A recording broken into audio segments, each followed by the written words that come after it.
What's up guys, my name is Austin Black and I'm going to show you my new handheld rig.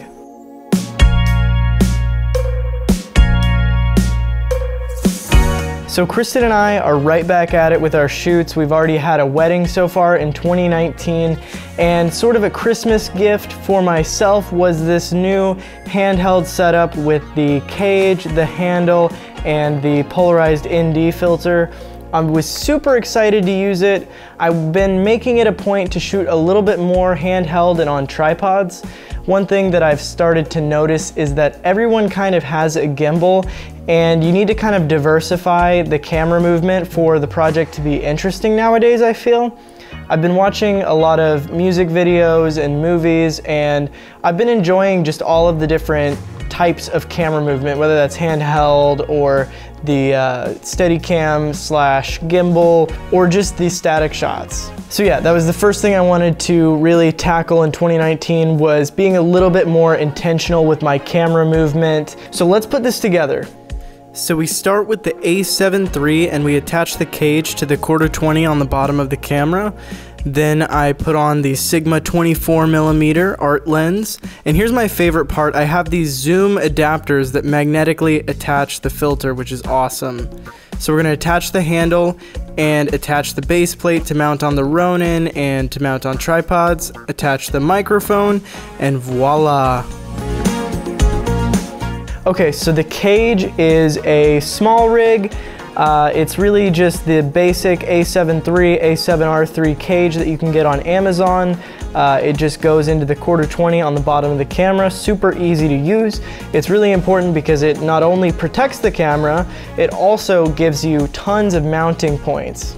The other big thing is the polarizer. Now this is the Polar Pro Quartz line ND64 PL. So basically this is just it's not a variable ND, but it's a very, very high quality ND64, which I believe is a 6-stop ND. I really like this because it's great when it's in broad daylight. You don't have to stop down too much, and from time to time you'll have to boost your ISO a bit in the daylight, but I'd rather do that than adjust my shutter speed. We've also got the handle for the cage. The a7 III already has a pretty decent grip, so I just added a left side handle. It can actually be mounted anywhere, but I mount it on the left side, and it just gives me an extra point of contact that I can be extra stable with. And I'm really liking it so far for handheld stuff. So let's take this setup out and just see what kind of shots we can get with it. Okay, so this is what it looks like with the handheld setup, with the polarizer, shooting vlog style. We're out here in Dallas. We're going to Clyde Warren Park, and we're gonna see what kinds of shots we can get with this thing.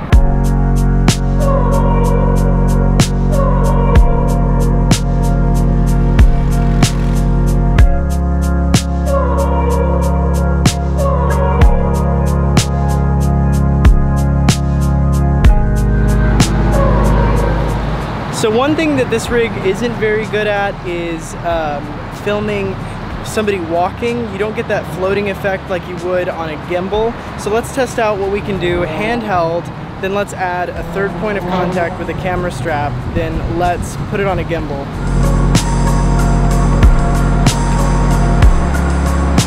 So it's a very common tip, but we're gonna add a third point of contact with this Peak Design camera strap. We're gonna pull it really tight, and that should get us a steadier shot.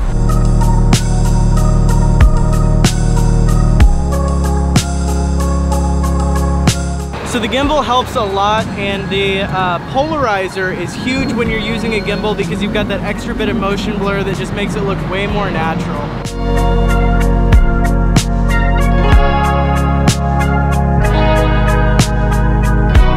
So another thing that I've been thinking about in 2019 is that any great project is the accumulation of so many little things, little details, and obeying the 180-degree shutter rule.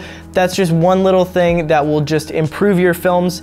It may seem like, okay, we can kind of, bypass that, we can just crank our shutter speed, but I think that it gives you a much better look if you can keep a consistent shutter, and you can, again, be intentional with your shutter. The polarization in this filter also really helps cut back on reflections, and it gives you great colors. It gives you a little bit more saturation and things like the sky.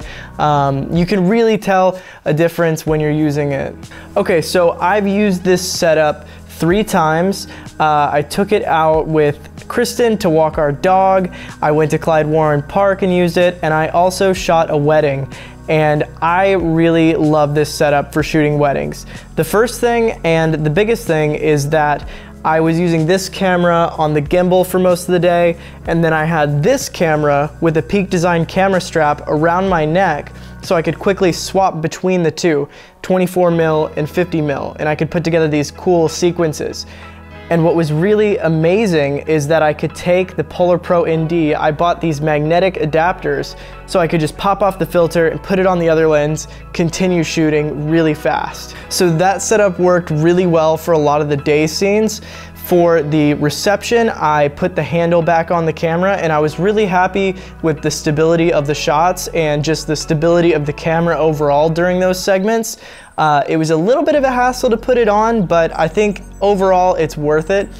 I just really like the bulkier, you got a little bit more weight that'll keep it a little bit steadier and keep away those micro jitters. So I really like this setup. Let me know what you think about this setup. Let me know anything you would add to this setup. And also check out my kit for links to all this gear. They are affiliated links, so it helps support this YouTube channel. Anyways, I will see you in the next one. Thanks so much for watching.